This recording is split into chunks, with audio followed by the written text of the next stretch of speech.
Hi, welcome to my attic and my lockdown haircut. My name's Jonathan Drori and I'd like to tell you about my new book, which is Around the World in 80 Plants.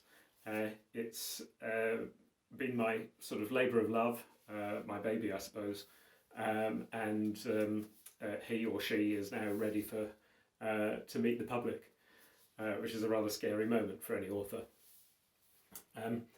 The book is 80 biographies of plants, individual plant species, ones where I felt that there was really something new to say, something that would be either funny or surprising, or tell us something about wider human life.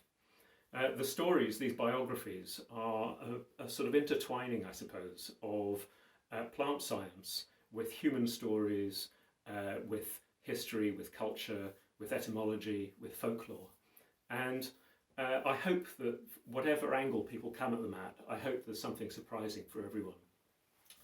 They've been illustrated by Lucille Clerc. Now, they say that you shouldn't judge a book by its cover, but I mean, I do think it's fantastic.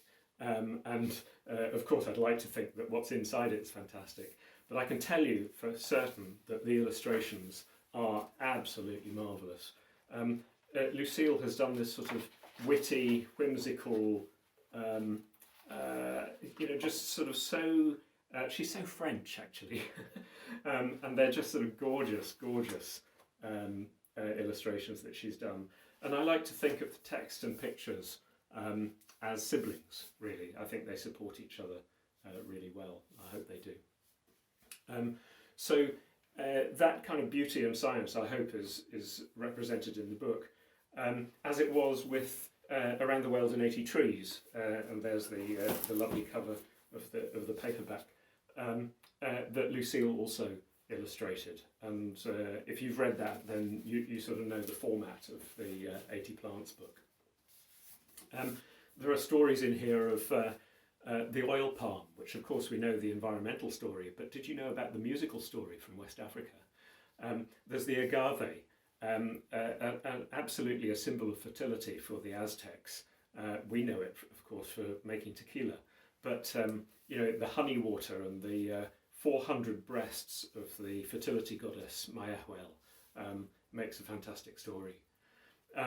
There's the pineapple, which we think we know so well, but in the 18th century, pineapples were really something else in Britain. I mean, they came from Central America, and people eventually managed to cultivate them here, but they were so difficult to cultivate. They were fantastically expensive.